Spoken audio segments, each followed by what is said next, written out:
Yeah, it's a pleasure to be back. I return regularly to chair these data debates, which is great fun for me, but also I think really important that the role of data and AI in society is something that's for wider debate, not just by tech companies and policymakers behind closed doors. So it's lovely to discover the 100 or so people in London who either are more interested in inequality than football or know that both England and Belgium are trying to lose, and therefore it won't be a good match. However, in tribute, I have brought my popular red and yellow cards, which I shall not hesitate to use on the speakers, and indeed on the audience when we come out to you.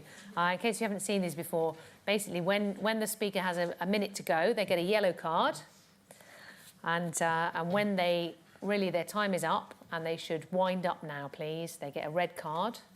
They don't actually get sent off. Even if they get a red card, they are allowed to come back for the next debate. We discourage diving, obviously. So the way this will work, as you probably guess, is nothing particularly innovative about this. We have a wonderful panel of speakers. We have given them a ridiculously short amount of time in which to introduce their thinking on the subject of data and inequality. That's because we really want to make it a debate. So we're going to ask them to keep their remarks to 7 minutes or less. And then when they have all given their short introductions, I will try and abuse my chair's privilege to monopolise them for a few minutes with a little bit of discussion up here, but then I will come out. We've got until around 7:45, so we've got plenty of time, so we'll come out and we want to hear what you have to say. What I will do is take probably around 3 points at a time. Don't feel you have to pretend it's a question. We don't play those games here. You can have opinions, that's fine. So I'll take about 3 points at a time. We have roving microphones. If you don't want to be filmed, say I don't want to be filmed, or disguise your voice, or pass your question to the person next to you. We don't mind at all. And then obviously we will keep coming back to the panel to get their responses and thoughts. That's how it'll work. Right, let me introduce the 5 speakers. I'll introduce them in the order in which they're going to give their introductions. So first of all, we have Dr. Sandra Wachter. I hope I'm saying your name right. Really good. You were checking the slides when I was down. Dr. Sandra Wachter, who's a lawyer, a fellow here at the Alan Turing Institute, and a research fellow in data ethics, AI, robotics, and internet regulation cybersecurity at the Oxford Internet Institute. Her research focuses on the legal and ethical implications of big data, AI and robotics, as well as the ethical design of algorithms, predictive policing and human rights online. So we're going to hear from Dr. Wachter first. Then we're going to hear from Catherine Mayer, who is a writer, activist, speaker, consultant, the co-founder and president of the Women's Equality Party. Her latest book is Attack of the 50-Foot Women, How Gender Equality Can Save the World, out in paperback earlier this year. Then we're going to hear from Dr. Karen Salt, who is an assistant professor in transnational American studies at Nottingham University, an expert on sovereignty, politics, and the ways that discourses regarding difference influence narratives, decision-making, and systems of governance. And she currently leads or co-leads projects on reparative trust, collective activism, racial equity, and transformative justice politics. Next, we'll go to Robert Berkeley, currently broadcasting editor at BlackOut UK, a not-for-profit social enterprise, run and owned by a volunteer collective of black gay men. He was director of the Runnymede Trust from 2009 to 2014. And alongside his academic writing on education, social justice, and community organising, he's presented and co-produced short documentaries and written for The Guardian and The Independent on racial justice.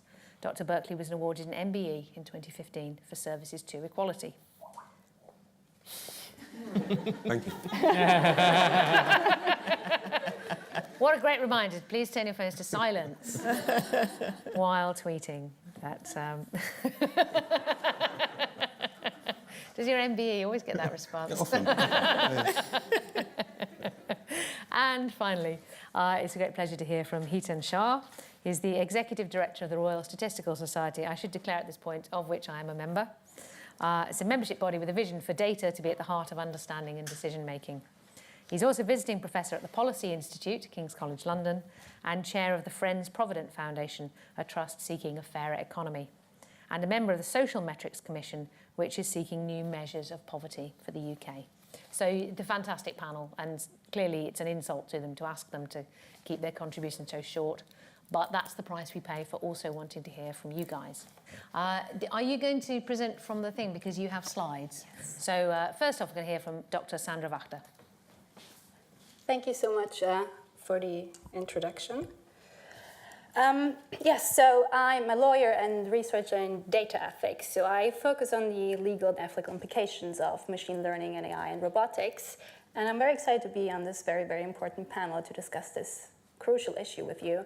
And I've named my talk Diversity as a Holistic Approach, because I actually feel a lot of problems that we have with inequality stem from a lack of diversity. And I have listed here a couple of things that I would like to briefly discuss, because I think the other speakers are going to dive into those things a bit more in detail. I think it's very important to keep in mind that diversity is not just a box-taking exercise, right? It's not just something that we do because we have to do. It's actually a common thread that runs throughout different topics. And I've listed here a couple of topics that are very close to my heart and I think are very important to keep in mind and are actually a problem and actually the root of a lot of the problems that we're facing right now. I mean, the first is obviously the lack of diversity in data sets. I think the other speakers are going to talk about this more. But of course, data is biased because the world is biased. And if we don't keep that in mind and have systems or researchers that are aware of that, we're just going to replicate the bad decisions we made in the past into the future. So having a rich and diverse data set is very important if you actually want to tackle inequality. The second thing is, obviously, the tech community is not very diverse. And that's a big problem, because if you have a very, not a diverse tech community, obviously their stereotypes, their biases will be embedded into the systems that they develop. So not just this inequality and biases creeping into the data sets, but also actually in the systems because the people who develop them are biased. The third thing is also very important is the lack of diversity in research groups. And we talk about a lot of problems with AI, and that's most of the time not just a tech problem, right? We think about how does AI challenge our legal system, right? Are the laws that we have still good enough to guard against those risks? That's a legal question. We think about how does AI affect our workforce, for example. That's an economics question. So I actually need economics experts to think about that. Think about the ethical questions that arise from that. Obviously, philosophers are the ones that need to think about that. And how does technology shape political discourse, opinion building? That's for political scientists to decide.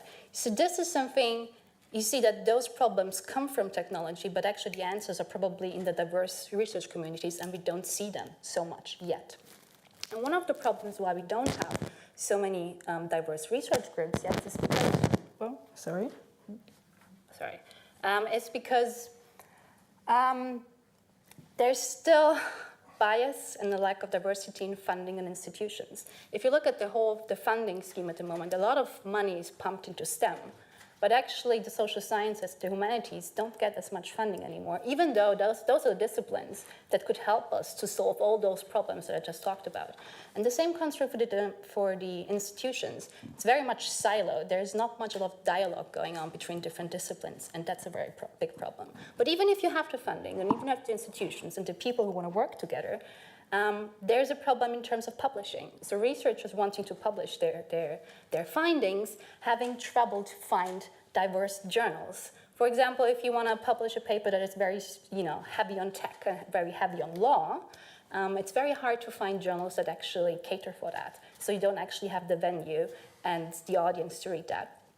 And the last point is obviously policy solutions. As I said, the problems are very diverse. And therefore, that means we need not just different disciplines working on this together, but also different stakeholders. It's very important that when we think about strategies to mitigate those risks, we need people from industry, government, academia, but also from civil society, NGOs. And most importantly, we actually need representatives of the general public. So that could be, for example, union groups or consumer protection groups, because those are the people at the end that are going to be affected by AI, and those people need to have a voice as well. So I guess what I'm saying, the most important thing is to think about diversity as a holistic concept. And if we have that in mind, we can actually come up with solutions that harness the full potential of AI without tapping into the pitfalls that we see. Thank you. Thank you very much. I didn't even get to use my yellow card. What a good clean game we're running. So next, Kathleen, would you like to speak from there, from over here? Would you like to walk around? Feel free, whatever makes you most comfortable. Fire away, off you go. I'll start seated and with a timer because you've got me so scared. So It's all right, they didn't let me bring my electric shock machine. It can't get that bad. So sometimes lack of data is very useful.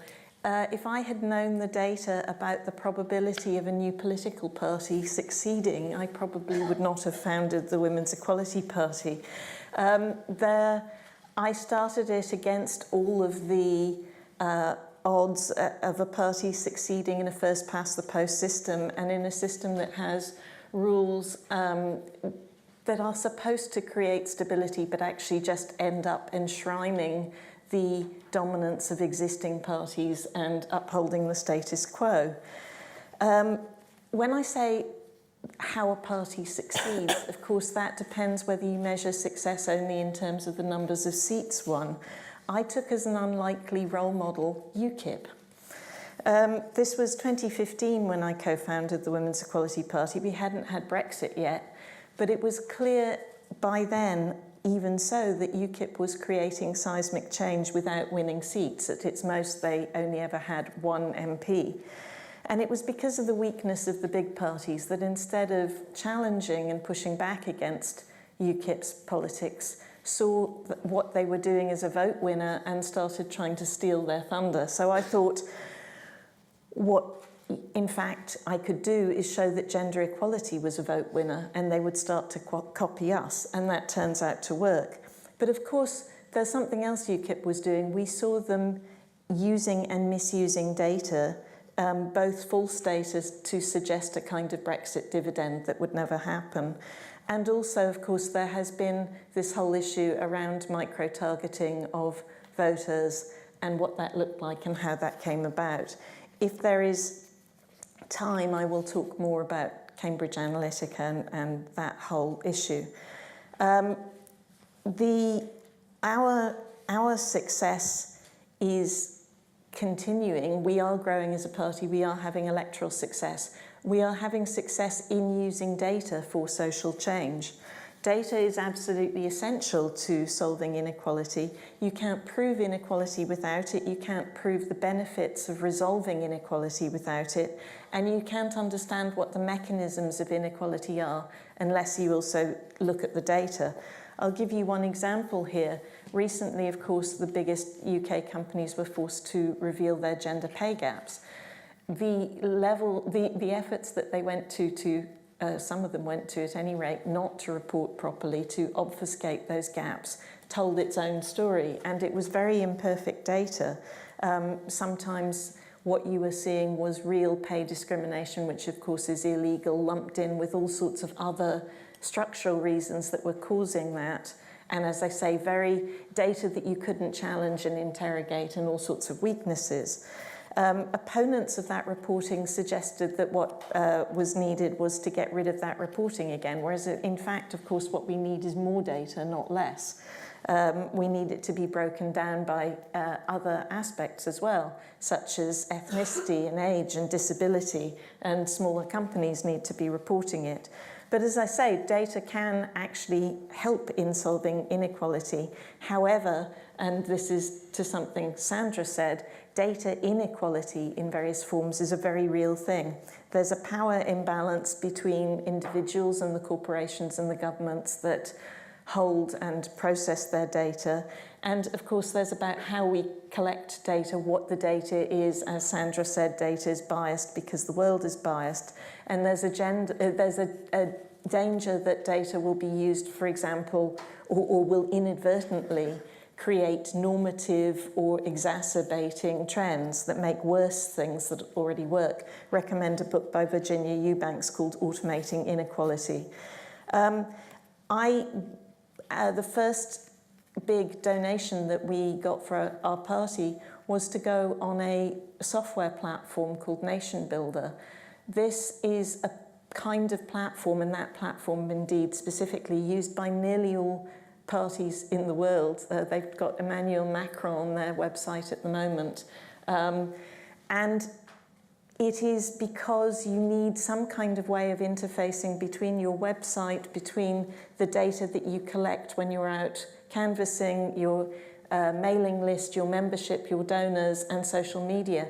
But those kinds of software are also ones that you pay according to your ability. And of course, for a small party like us, we have the bare minimum. But the big parties are already using micro-targeting in very major ways. They are scraping every legitimately available source in order to do it. And it is further adding to a system that is incredibly unfair. There is no such thing as an equal starting place in democracy. And interestingly, in the responses to Cambridge Analytica, the suggestions that have been made about how to fix this are nearly all about ladling on additional bureaucracy, which of course will affect parties with less money more.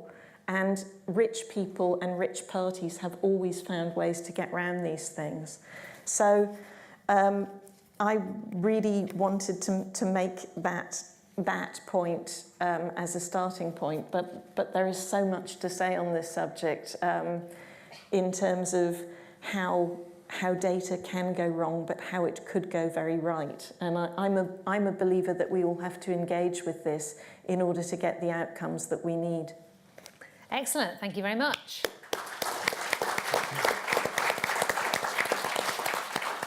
I'm beginning to fear my little cards are going to stay in their case, which is probably the best way. I was 30 seconds under. Oh, look at that, you see, that's data. There you go.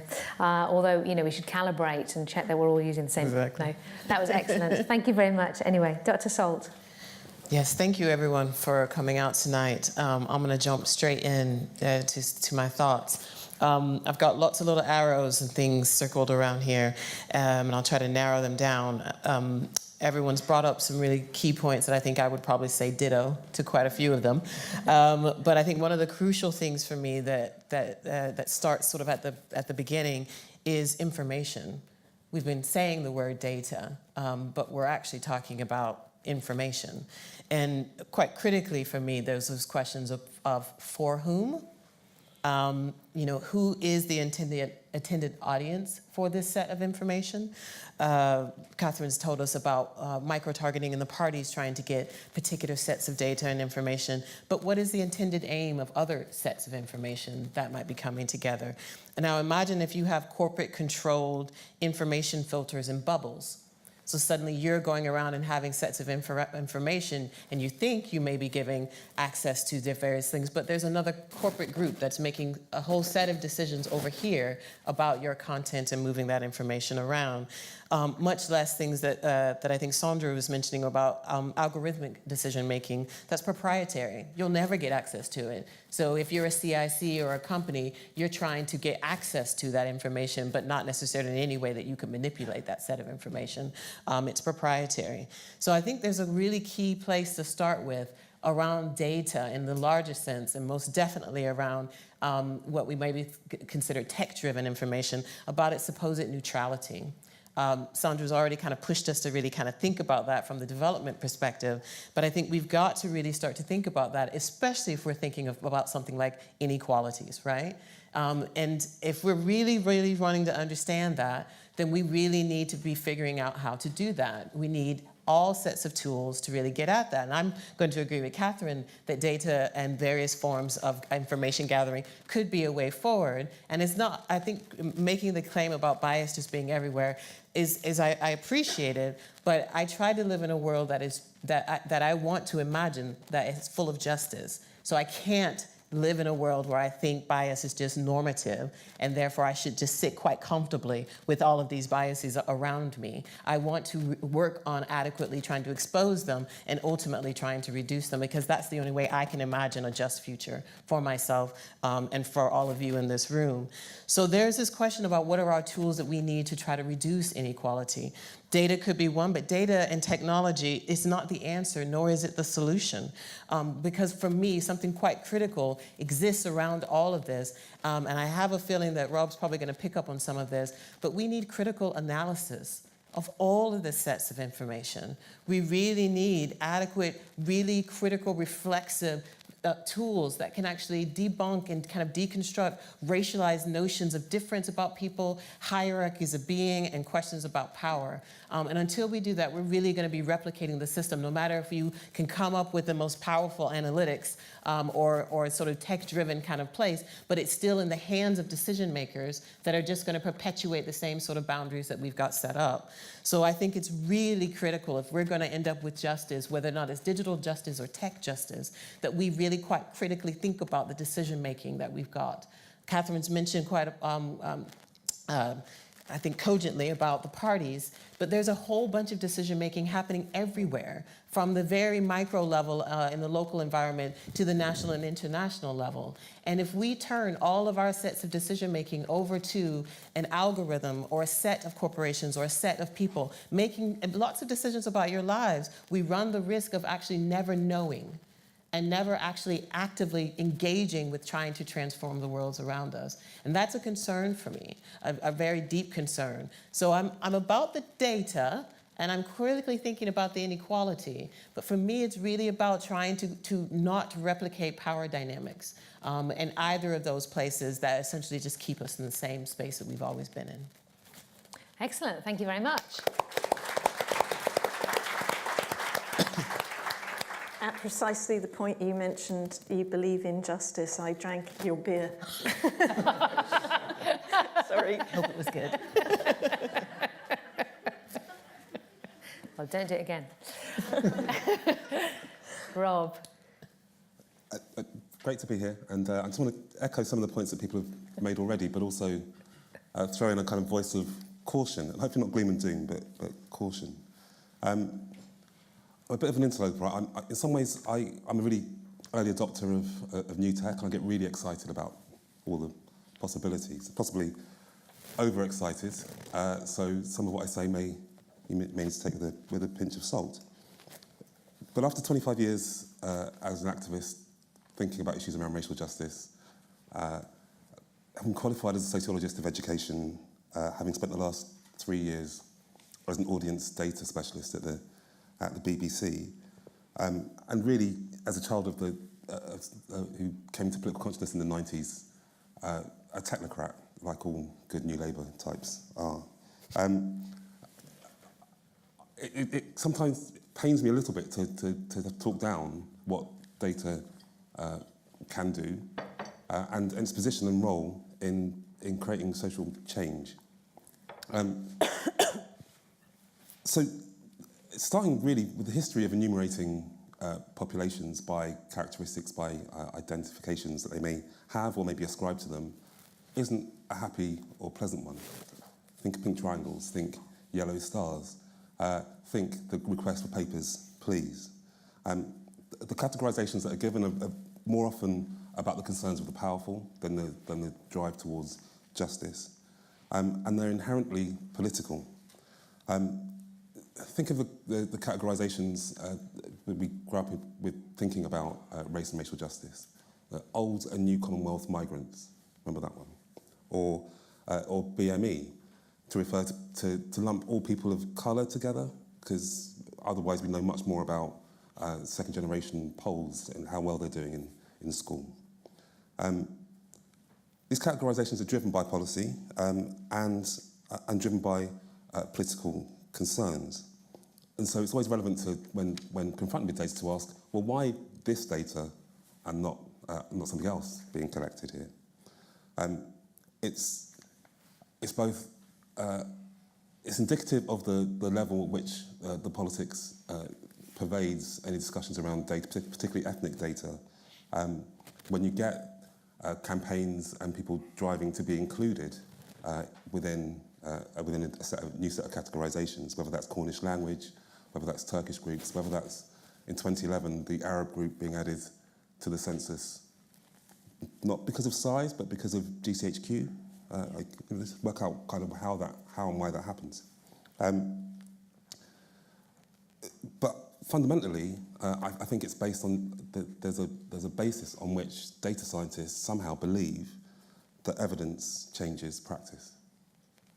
And I think we have to question whether that is true or not, or whether we actually are in a situation where we're making evidence-based policy, or we're making politics-based policy and bringing some evidence in towards the ends to justify it.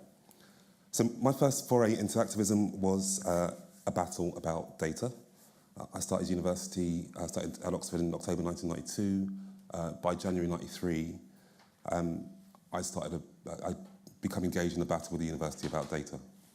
That's, I guess, the nature of being one of the few black students at Oxford, right? And there's a table in the Oxford Gazette, table 9A, if I remember rightly, that changed my life. Terrible to say, but in it, I could see that I was one of 16 black students in my year at that university. Last year it was 4 black British students. So actually we're going backwards rather than forwards with that group. But that table raised so many questions. So white students had a 1 in 3 chance of being successful in those admissions round. Black students and Bangladeshi students had a 1 in 5 chance of being successful. And that year, 93, and almost every year since, there's been a battle with Oxford University about that data. So much so that I've just got so bored of that conversation that I've farmed it out to the very capable MP for Tottenham, who's doing very well with it currently. But there's a cycle where in 1998, the university would deny the truth of their own data and send us back for more. In 2008, they withdrew publishing the data. In 2018, they're back to denying the data is true again. So we're in a kind of political round with data. And actually, the data is not the important thing in that discussion anymore, but a kind of conception about what is the good life, what is justice, etc. So that pattern of disbelief, denial, and victim blaming are to be expected because the data is released into a space which is racist. So white supremacy will encourage and reinforce its pattern. And actually looking at the way in which data is received and understood and analysed, in part reinforces some of those patterns of exclusion and inclusion. Finally, I think, I'll be going on, just a point really about that the data is never enough. So I've been guilty in the past of confusing battles for transparency of data for battles for equality. They're not the same thing, and often we can set off in very wrong directions trying to get more data. If we just had the data, they'd just believe us and then things would change. Actually, no. So I completely applaud the work of the Race Disparity Unit at number 10 currently, who've pulled together some fantastic data and some of the best work I've seen on mapping ethnic disparities. What I don't know is what the relationship is between that collection and presentation of data and social change. And I worry that we've got the data is used as a way of pretending that there's activity going on. So we should be careful not to think that producing data is doing the work.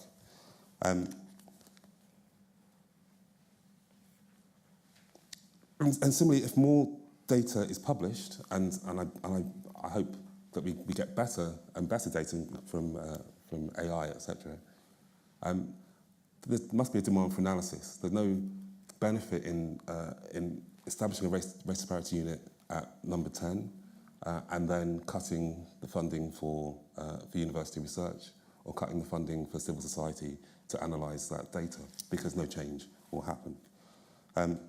So for me, the question about data is not so much the quality of the data or how much data there is, but what that data can do to transform the relationships between people because it's inserted into a political space where we have to think about the political change that we require, not just the scientific data collection. Thank you. Thank you very much.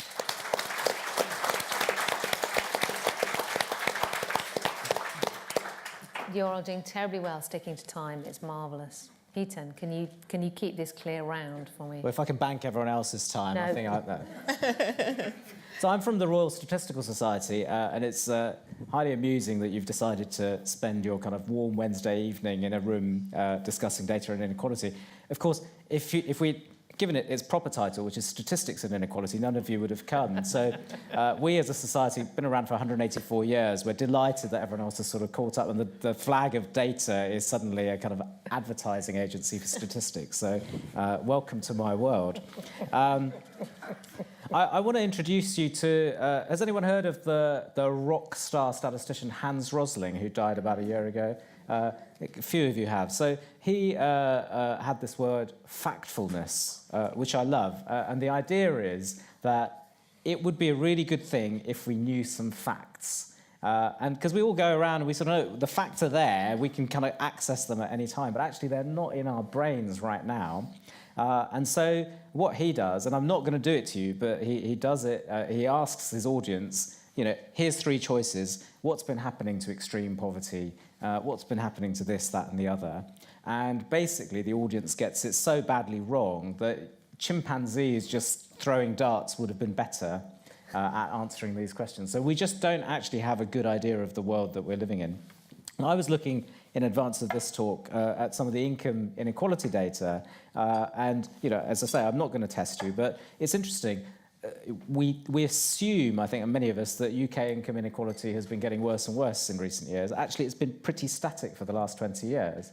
Now, that doesn't mean it's too high or too low. I mean, we can argue about that, but it's quite useful to have some facts. At the very top 1%, things are getting much worse, but for the other 99%, it's been pretty static for the last 20 years. So, as I say, I'm not therefore then saying what are the political implications of this, but it's quite useful to know.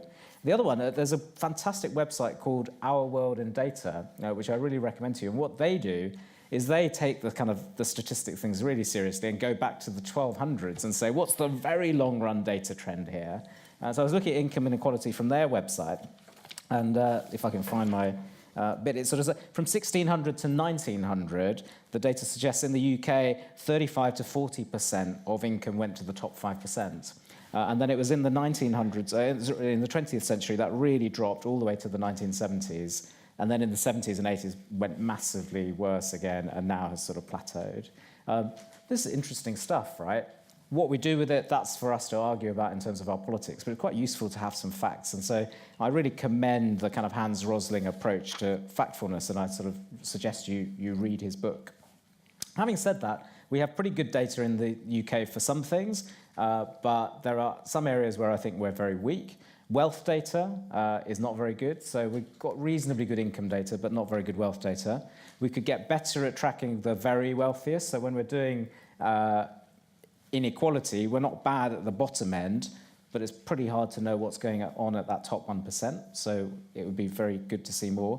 And our regional data is appalling. And in a sense, it's the EU referendum stuff that has suddenly woken everyone in London up to the fact that there are these places outside of London and that we really ought to know what's going on in them. But we haven't got much further than that. But the theory is there. So, you know, let's work on that. So those are kind of your traditional statsy type issues. I thought I might make a bit of a foray into kind of Sandra's new tech territory as well. Bias is a really big issue. So they're starting to use algorithms in the US to decide on your likelihood to reoffend if you're sentenced in the sort of criminal justice system. Some brilliant journalists have shone a light on this and showed that even though it doesn't use race in that data set directly, actually it does, through correlations, is biased against you. You know, if you're a black man, it's much more likely to assume that you're going to reoffend and wrongly assume that than if you're white. So as algorithms start permeating through policy making, these risks become very real. And in the UK, you might remember a few weeks ago that there was evidence that a number of people were deported because they weren't deemed as speaking English language sufficiently well. These were students. But I think, I mean, I can't quite remember, but the error rate on the algorithm was something like 20%. So the estimation was that 7,000 people had been deported wrongly. So error rates start, I mean, it doesn't really matter if you're Amazon and they send you the wrong good or they advertise the wrong book to you, because who cares? In the commercial world, it doesn't matter. But once these things start creeping into public life, it does matter. That said, you can turn these tools around to use them for usefulness as well. So some people have recently designed a new HR algorithm which knows what human biases are. You know, you prefer the first and last candidates and you forget the ones in the middle, all these sorts of things. So they don't tell you the name of the candidate, so you can't kind of be biased against people because of their funny sounding name or because they're a man or a woman. They randomize the order in which you see the candidate question by question. So you'll see question 6 from candidate 3 and then question 4 from candidate 7. And you can't be biased because, you know, you've got no idea who or what is coming at you. So these are ways of using some of these new data tools in a way to actually promote fairness. But you've got to build it in and design it from the start, as it were. Similarly, satellite data, you can use satellite data, people are using it to spot sites for modern-day slavery. So there are opportunities, but at the end of the day, what is it we care about? That's what drives data, which is, I think, the thing that all the panel have been saying.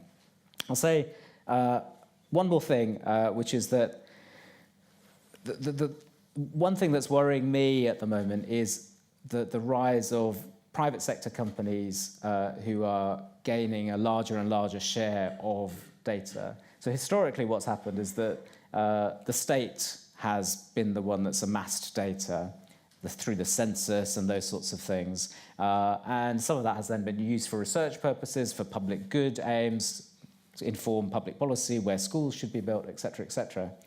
Now we're giving away more and more of our data to giant companies. And again, I don't care in the short run if I give my data to Amazon and they want to recommend a product to me, that's not a big deal. But where will we be in 30 or 40 years' time? There will be enormous amounts of personal data held by private sector companies, probably 3 or 4 of them. And we, as the public, will have no access to that. Academics won't necessarily have access to that unless the private sector decide that that's what they want to do. But it's our data, right? So I would like us to sort of think about where do we want to get to in 30 or 40 years' time? One idea that I've floated is that in the way that intellectual property rights companies have a right to a new idea, they've got a license over it for a short period of time, but after that, everybody has access. So, you know, we've seen that with ibuprofen. Nurofen used to have the patents on it, but now you can buy it for 16 pence in the supermarket because any company can produce it.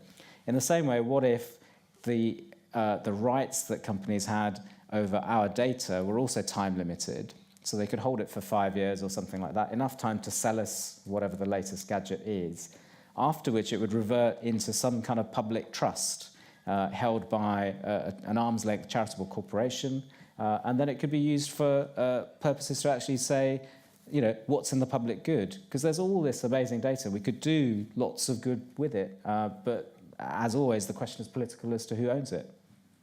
Thank you very much.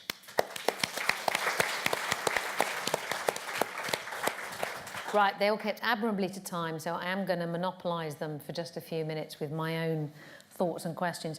Thank you all. You have covered an enormous amount of ground there and raised so many issues. We're certainly not going to answer all those questions in the next hour. But it seems there are a few common directions emerging, one of which is bias. So I suppose I'd just like to unpack that a little. The idea of bias kind of within the data and the AI, where do you think we can address that? Because there's a whole process going on, isn't there? There's the collection of data, there's deciding what to collect, then there's the processing and the analysis of that data, and then there is, if you like, the application and there's who gets access to it, of course, but there's how that then gets translated. Does it get translated into recommendation for sentencing? Does it get translated into where economic growth happens? Can I ask you to unpack that a little bit for me and maybe draw out the different areas in the process where bias happens? And, you know, if you feel so bold, suggest some things we can do about it, but even just a kind of a deeper understanding of when we talk about, oh, the data is biased, where does that come from and what do we mean? Who would like to? to jump in first. You're sitting nodding very wisely. I mean, clearly some points that were very important were made by Rob and Karen about what bias actually looks like, what we're talking about here. So I'm engaged in politics in part of my life because I think politics is one way of tackling, actually, of exposing and tackling bias. But the political party I'm involved in also, for example, believes in campaigning for a less biased media and looking at education, you know, at the very beginning of all of this. And so on the one hand, you're talking about the huge cultural issue of the cultural soup we're swimming in and who's determining it and how we change it. But you're also talking about things like, you know, to Sandra's point about diversity not being a tick box exercise, it really matters that the big tech companies are so and that the technology that is being designed is being done so by such a tiny proportion of the population. If you look at the things that people decide to design, you understand something about the lives they lead because you see the things that they think it's incredibly important to have a service that does your laundry for you. Or they will also do things like sort of moonshot technologies that are supposed to solve great inequalities which they themselves are helping to create. So there is an awful lot of circular thinking. And in terms of those algorithms you were talking, I mean, they're separate things then. There is the very human bias, which is there and it's deep and it's cultural and it requires that kind of rigorous analysis in order to understand it. When I was talking about data being important, I think data is vastly important, but I absolutely agree that how it is used and interpreted, it's not there in a vacuum. And actually to get people to act on it on ways you want, it's then around the narrative you tell. But in terms of how we deal with things, how we address the bias in algorithms, that starts with how we address who it is who's creating them and what it is that they're drawing on. And that's where you get, you know, this problem where it exacerbates existing inequalities rather than solving them so many times. So it's because, I mean, the example that you mentioned about the prison sentences, that's a classic one. It's because of the data that they think are relevant to reoffending are data that they haven't even realised are racialised data. And so they create this outcome by feeding that data in. So you need to step way back from the process as to why anybody thought that was a good idea, why anybody didn't notice it, and why it is that once people noticed it, it not only kept being used, but is being used increasingly widely. To what effect? This is actually a really interesting example because, like probably all of you, I read about the algorithm. It's called Compass. It's designed by a company called Northpoint. And then I read the ProPublica coverage, which said, well, we have followed a number of the people in, I think it was Florida, who were given risk scores by this algorithm, and we follow their outcome, and we can show you that, exactly as you said. If you are black, you're much more likely to get a false positive, to be falsely flagged as high risk. And if you're white, you're much more likely to get a false negative, to be falsely flagged as low risk. But then the company came back and said, this is an unfair interpretation. And what they claimed, which I am told by people who have gone into the statistics in more detail, is that this is because the underlying populations, in fact, have different rates of being rearrested. I think that's probably the fairest way to put it. And that therefore you are dealing with basic populations that are dissimilar. And if you make the algorithm fair on the way in, so if you treat every individual the same on the way in, then it's unfair on the way out if you look at it by groups. And this, I actually did, I'm sorry to monopolise slightly, I did a really interesting event at the Royal Society recently with Professor Cynthia Dwork, who's precisely looking at this as a technical issue, as an algorithmic issue. And she said, well, the problem is it's mathematically impossible to design an algorithm that is fair from every possible definition of fairness. And so this idea that you can make an algorithm which somehow compensates for human bias or for the unfairness of the world in which we're living is fanciful, because the way you define the fairness you're looking for will define what you get out. But this, I think, throws up a really interesting question, because it basically throws the problem back into our laps. We have to define what fairness looks like, what equality looks like, in order to go back and design the algorithm. Rob, are you interested to get in? I think that was the point I was trying to make, that we haven't given up on politics yet. That actually these are tools which we might choose to use to inform the debate and discussion, but don't replace the debate and discussion. Yeah. Yes.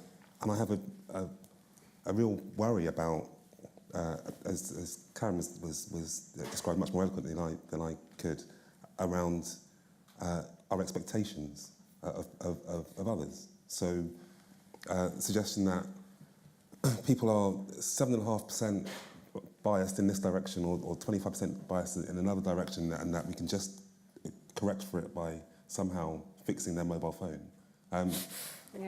Feels to me not just fanciful, but actually damaging to the kind of human empathy we need to create the kind of new politics and a new society. I think it's like, I very much agree with you. I think it's two things. I think there's a belief that somehow data is neutral, and there's a good kind of data that is not biased in any way, and that's a fallacy. There is no such thing as neutral data. So I was hosting a workshop a couple of months back, and I would say it was like 15 people in total, 3 of them were women. When we're talking about biases and decision-making on who to hire, basically. There was the whole thing, well, we demand that we developed an algorithm that is very good in making sure that we increase equality. Like, how you do that? Well, we got rid of all the data that is, not neutral. It's like, how did you do that? So yeah, we're not using names anymore. We're not using pictures.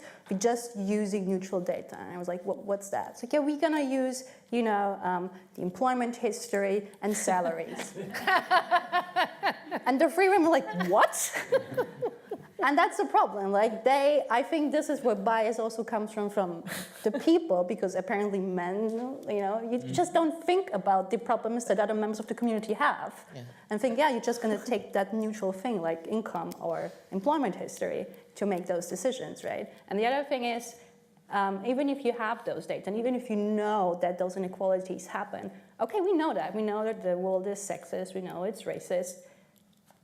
The next step is to do something against that, right? Absolutely. It's not just, we're not going to tweak the algorithm, make the algorithm less racist, or make the data look less racist. Well, actually, we need to work on us being less racist and make less racist decisions and offer equal opportunity to those people. Like, that's the real issue, actually. Data might help you to figure out where the problems lie, but if you want to change that, it's human action, not robot action. Absolutely. Exactly. I'd agree with that. I'd also stress that there's a whole raft of folks who've been writing on this issue.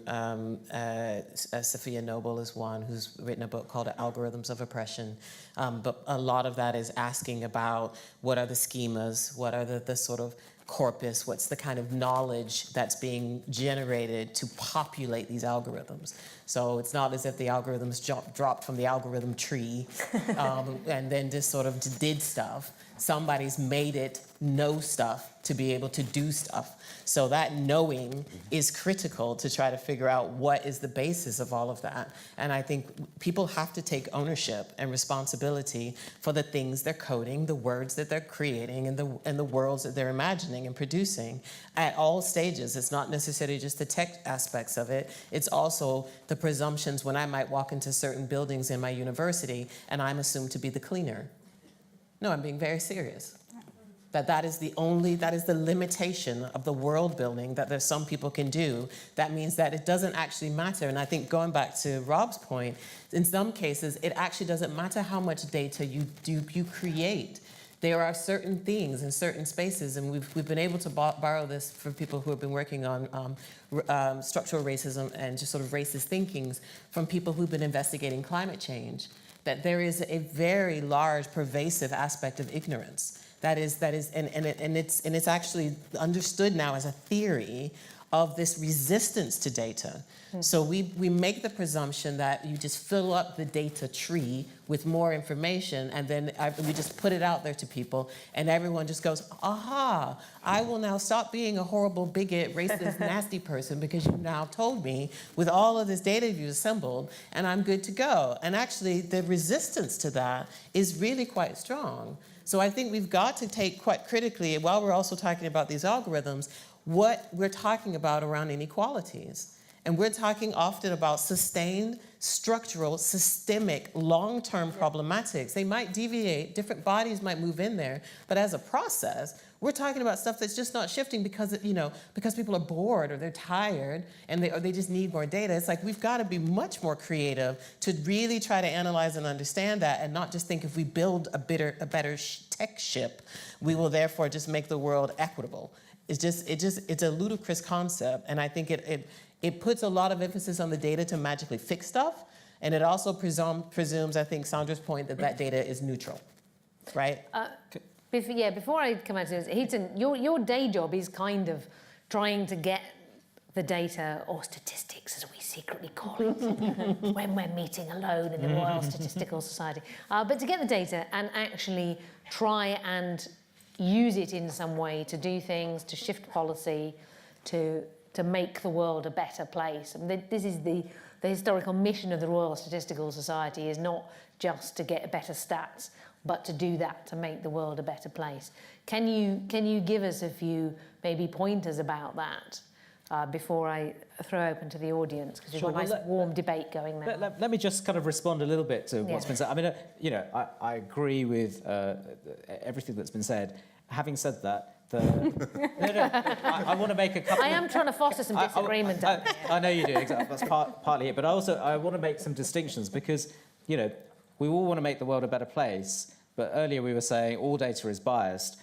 But let's unpack the ways in which it can be biased, because there are different ways in which it can be biased. Also, the fact that data in of itself doesn't change the world by itself doesn't therefore mean good data is not a useful thing. So good data is the bedrock of democracy, right? Because if we can't agree on facts, which we then have a disagreement about what we therefore do about them, that is a foundation for a useful conversation, as it were. So, that's why statisticians, I think, play a really important role in saying, here are some facts, now you go away and beat the crap out of each other to say what we should do about it, right? But let's at least try and agree some facts. And one of the worries at the moment in the so-called post-truth world is that we're not even being able to agree on what society we're inhabiting, as it were.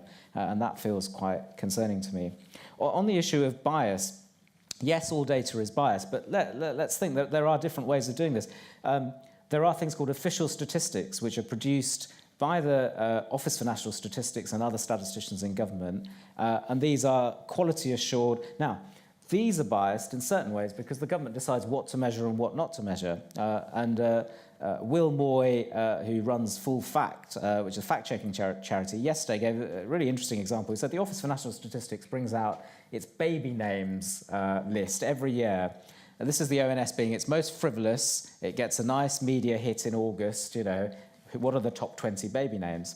This feels to them like it's not political, but of course one of the things they do is that they don't look at the name Mohammed according to the sound. They distinguish the different ways it's spelt. As a result, Mohammed is not listed as one of the top baby names in the country, whereas if it was how the name sounds rather than how it was spelt, because it's spelt in many different ways, it may well be the top or one of the top baby names, as it were. So what gets counted counts. So even in official statistics, these political choices impinge all the time. That said, this data does tell you something, as it were. We've always got to question it, but there's quality in the sort of survey design, there's a sort of representativeness, et cetera, et cetera. In the sort of new world of data that we're in, where there's digital data floating around all over the place, take Twitter, for example, people have started doing polling on Twitter. Some people have started looking at, can we see what's going to happen in the election because of what's going on Twitter? No is the answer, right? Because no matter how good your techniques are, the point is Twitter is a very small sample and a very biased sample.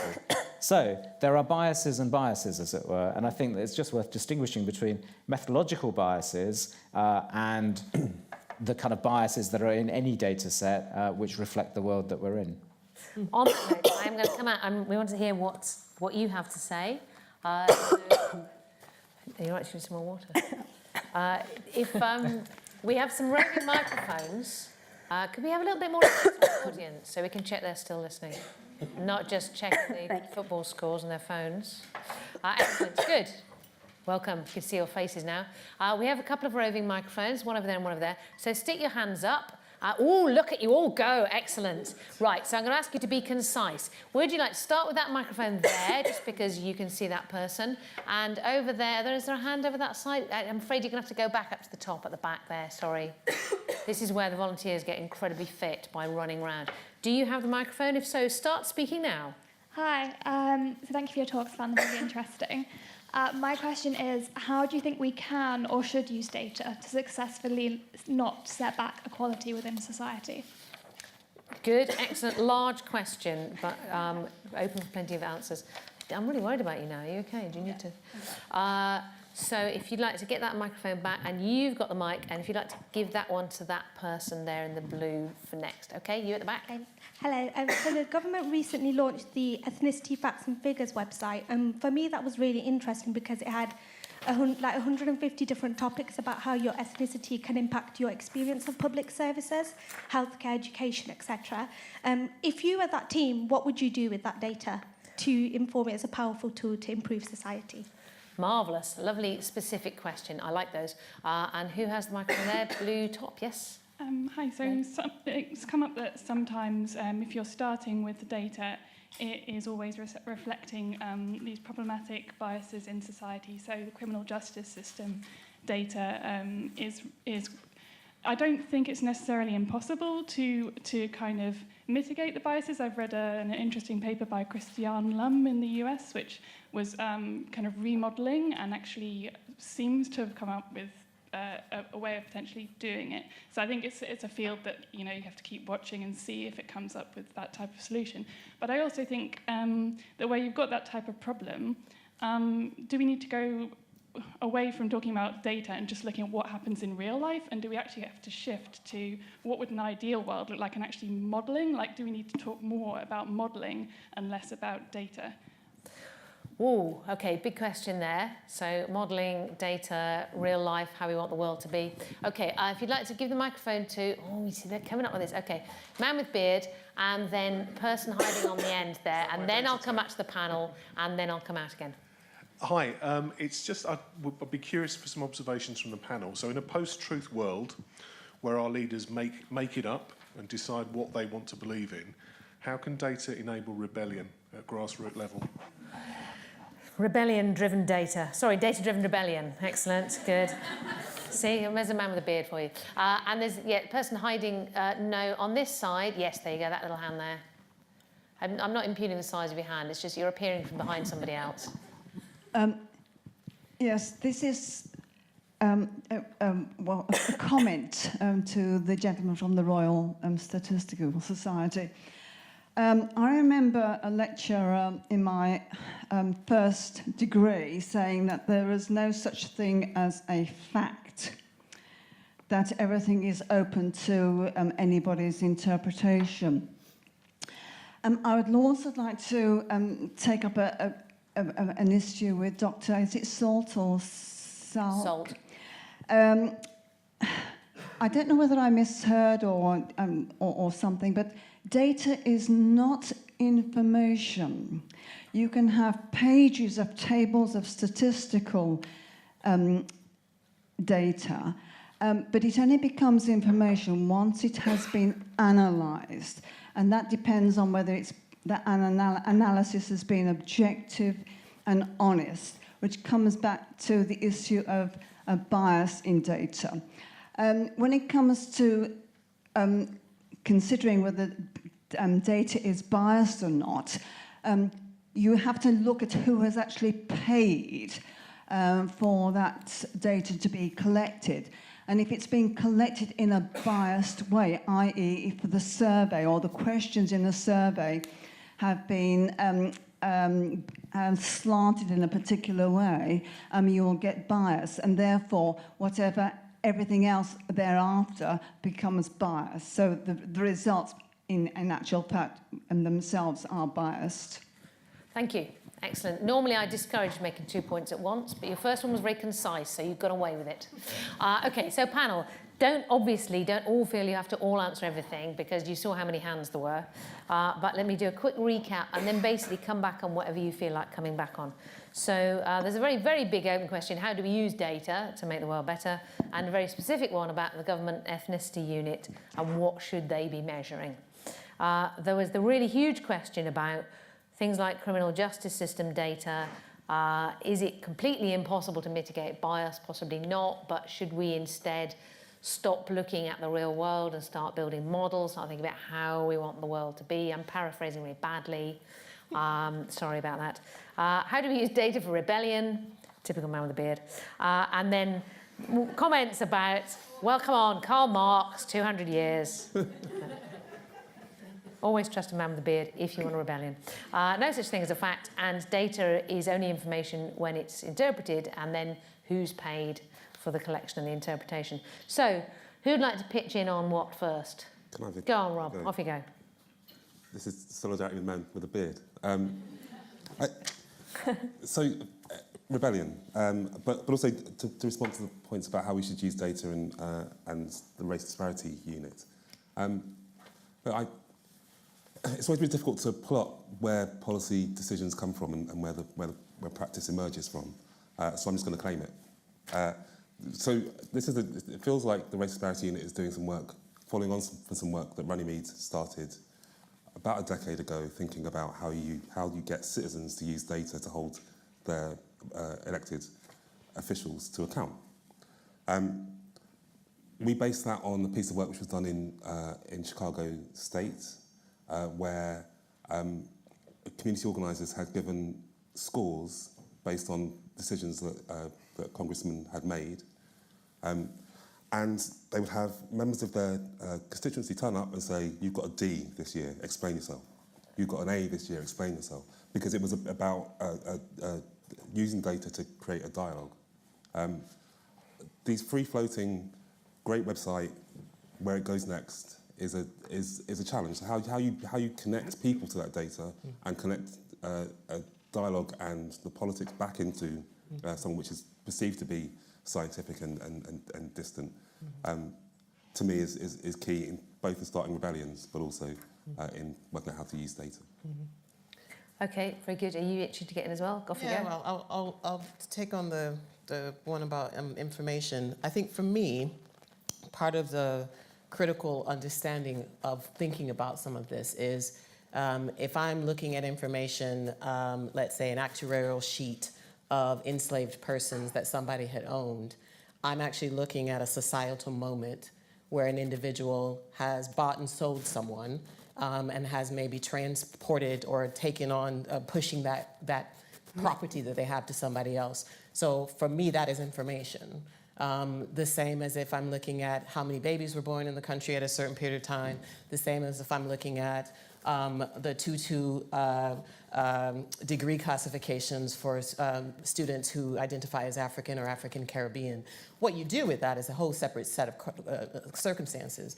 But I think that the one point I'm trying to make about calling it information quite specifically, and this is not to make some argument with Hatan, but I think we need to take for me, working on quite specific issues around racial equality, is I need to make sure that I'm making sure that data is structurally positioned and recognize that it's often talking about people.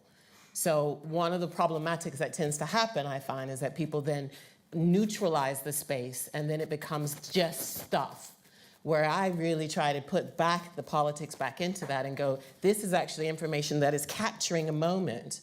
And it is not, it is, as Rob was saying, it is very politicized. So that's probably my one question about not necessarily the fact part, but just the sort of softening that I think that you were taking about data, because who gets counted as human, for the research I do, is quite significant, where there are actual roles of data and information governments and empires have had where certain sets of people are not present there, so they weren't counted. That did not mean they did not exist as people, or that they weren't born, or that they did not die.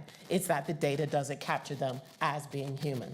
And for me, that is so critical to have to reflect on that, to not put back into the space of data this whole sense of either neutrality or just this sense that, you know, even the quality aspect. I understand why we need to do it, but we have to think, because these histories are still alive. I mean, they have currency. You wouldn't have something like Windrush as a scandal right now, actually erupting if these things weren't still present. It's not just that we're talking about 100 or 200 years ago, or colonies or places far afield. It actually has a present right now.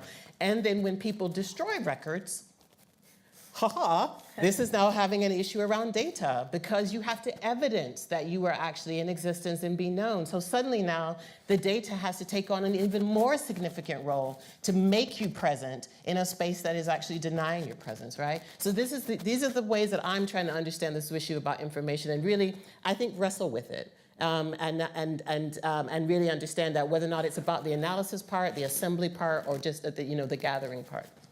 This is the great paradox of data, isn't it? That on the one hand, it has this, as Rob said, this kind of scientific aura that makes it seem kind of superhuman and unbiased and unchallengeable, and yet, and that in fact we do need it in order for evidence to make arguments. Absolutely. And yet it also has that distancing thing that makes it hard for us to feel that we can control it, use it. And I should say, I work in data. I mean, I'm a researcher, and I do consultancy in the advocacy and the social justice community work, but I'm not anti-information.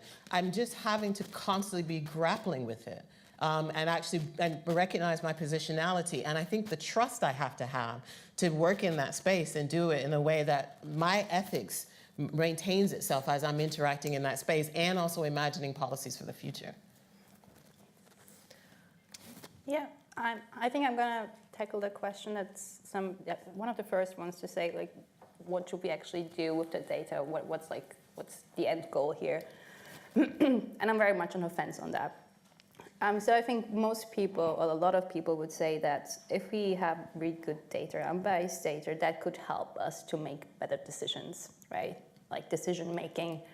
Let's get rid of that human factor that is so awful, that makes all those awful decisions. And people say, well, quite rightly, well, algorithms are better than human decision makers because they're, you cannot bribe them, right? They're more consistent in what they do, right? They're not moody, right? They're very consistent. Humans tend to be moody. They're also faster, more efficient, right? So there is a lot of promise there to use algorithms for certain kind of decision making. But the very, very important question is, what does a good decision actually look like, right? And again, that's not a tech problem. And I think we need to have a very honest discussion about that. Because at the moment it says, yeah, we have just that kind of data, we run an algorithm for it, and it's going to make the best decision possible. Actually, how machine learning works is it learns from the past and predicts the future. And that's only correct. You only make good future decisions if the future stays the past, right? This is only jump in on, well, finish, but I want to come back on algorithms and moody, because I think they can be. Wait till Sam's finished. So the idea is, like, even though this is a very powerful tool, we have to be very, very conscious of the limitation of machine learning in general, because it only works if the past looks like the past, which is not necessarily a good thing, right? So I think we have to be very conscious to think about where the opportunities and where the actual risks are. There are certain areas where I would be very cautious to use algorithmic decision-making, and criminal justice is definitely one of them, for algorithmic sentencing, which is Laura mentioned, also predictive policing, right? Not the least because even if algorithms are more consistent, they are also very opaque and very hard to understand. And in those kinds of situations, you want to know why an algorithm assigned a certain risk score to somebody. And there is a lot of tension to break up that black box. And usually it's two arguments, right? It's either I cannot tell you why the algorithm did that because the technology is so complex and I just don't understand. or the argument is, I don't want to tell you because it's trade secrets and intellectual property rights. And I think both those answers are not good enough if algorithms are making very important decisions about us. So we have to be very conscious about where we deploy it, where it's helpful, and think about the limitations as well.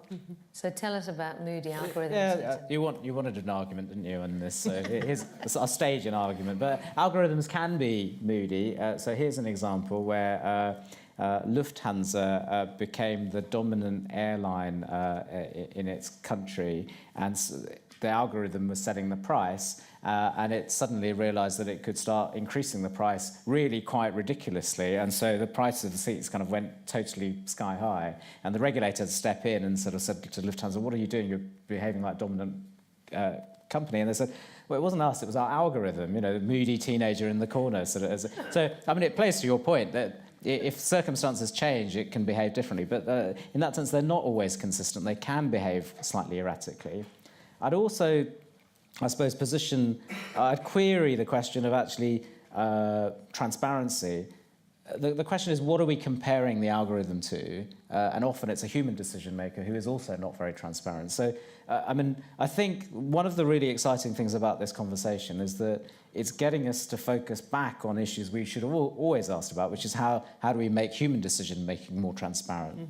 You know, are judges more lenient after lunch? There's some data which suggests that. I mean, it's been disputed, et cetera, but, you know, in a way, algorithms are biased, but humans are biased, and I think that's actually helpful. This has sort of blown open a kind of conversation about bias and inequality in humans, which I think has been quite helpful. Just to come back on some of the questions, if it's okay. I can't jump up on that one, because you did it with me, I'm going to do it. Well, can I answer the questions first? Okay, you answer the question first, and then you jump back. Yeah. And you will get a chance, Catherine, eventually. So what can we do about the post-truth? How can we be rebellious in a post-truth world? I mean, it's hard, but I think I would say one of the things is invest in good quality information. So, you know, I took out a subscription to the New York Times. I don't really read it, but it's an act of rebellion for me in the States, right? Solidarity, just for good quality, because journalism is basically dying, and so you can crowdfund fact checkers. I'm not saying these things are perfect. These things are not kind of upturning the information system, but they are a kind of important bedrock, as it were. So I think that's important. And the final thing was just, you know, no such thing as a fact. I mean, I disagree. I think that's the dangerous territory where you say everything can be discussed and open up. Well, at some level, yes, but that doesn't mean that it's all unbelievable. And I think that's where we're in the trouble, where everything's post-truth, we can't trust anything, everything goes, and I just think that's a dangerous way to go. What did you want to come back? This is something that I always hear when algorithms are making decisions. People say, well, you know, you don't understand how humans make decisions either, so why do you expect that from an algorithm? And I always say, I don't think human decision making is the gold standard we should orient ourselves with, right? So actually, if anything, I hope that we're developing technologies to be better than where we are right now, and that we're thriving towards something better. And it's like, oh no, the algorithm is just as bad as a human, so it's fine. I'm not saying it's fine, but I think you do need to have a benchmark of what standard you're holding it to. And there's a sense in which, at the moment, people are criticising algorithms as they're not 100% fair. And of course, as we know, fair could be any lens, and nothing can be 100% fair across every lens, as it were. So that's politics again. Yeah, but actually it could exacerbate like inequality, because all of a sudden you have certain algorithms being, you know, developed by a couple of companies, and that's just, you know, scale up the inequality. Whereas if you have just one human decision maker in a certain area, you know, you can minimize the damage. So it's just scaling up in a way. So it's not just saying, oh, it's not as good as humans. It might be even worse. Okay, scaling up bias. That's a new interesting idea. Catherine?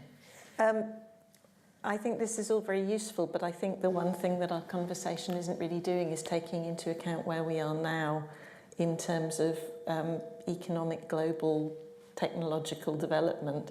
So, you know, to the point about you know, how we use data, it's also about how data uses us. It's about the fact that we're seeing everything we're talking about is about power imbalances that are in the analog world and refract into the digital world, and where we're also seeing you know, I said at the beginning, I think it's incredibly important to engage with these things. I think it's incredibly important that we are having these discussions, but we're also already very far along in terms of the way in which the world is changing, in terms of the fact that every single one of you has created a data trail just by being here, and the way that data is being collected and used also then continues to impact the way the world develops going forward. On the small point, or not so small point about modelling, I mean, I think modelling would be, I think modelling is susceptible to all the same things that other uses of data are, but I also think it's impossible to get to the future you want to get to without in some way modelling it, without, you know, that's also what politics is. Politics is about articulating where you want to be and then showing how you get there. Data is about understanding what the mechanisms are that are stopping you from getting there and finding ways to dismantle them and reconfigure. So that to me is you know, what we need to be doing. But also, I mean, Hitan said very early on something about how we might think about owning data and holding data and whatever. And he talked about having this sort of public at arm's length entity. But, you know what's going on in China, where basically all data belongs to the government. And so these models are also part of the societies that they're in. And when I say we need to engage with this, I very urgently think we need to engage with this on every single level possible, because the country that we're in, the political system that we're in, will also determine, you know, sometimes these things are global. Sometimes you have something like GDPR come along and you get 7,000 emails you didn't want. But that, you know, that's an attempt at something that isn't based in one country. But whatever happens, the society we're in will determine how our data is used and how our data uses us. And that's why I would entirely agree with, you know, the notion that we have to engage with these things very directly, through politics, through advocacy, through understanding, through knowing what's going on. You know, and again, that's where, you know, the data in the form of the writing that's being done on this subject, it's incredibly important. Excellent. On that note, back out to the audience. Look at all these hands. So please keep your contributions concise. I will try and get through everybody. Let's start at the front this time.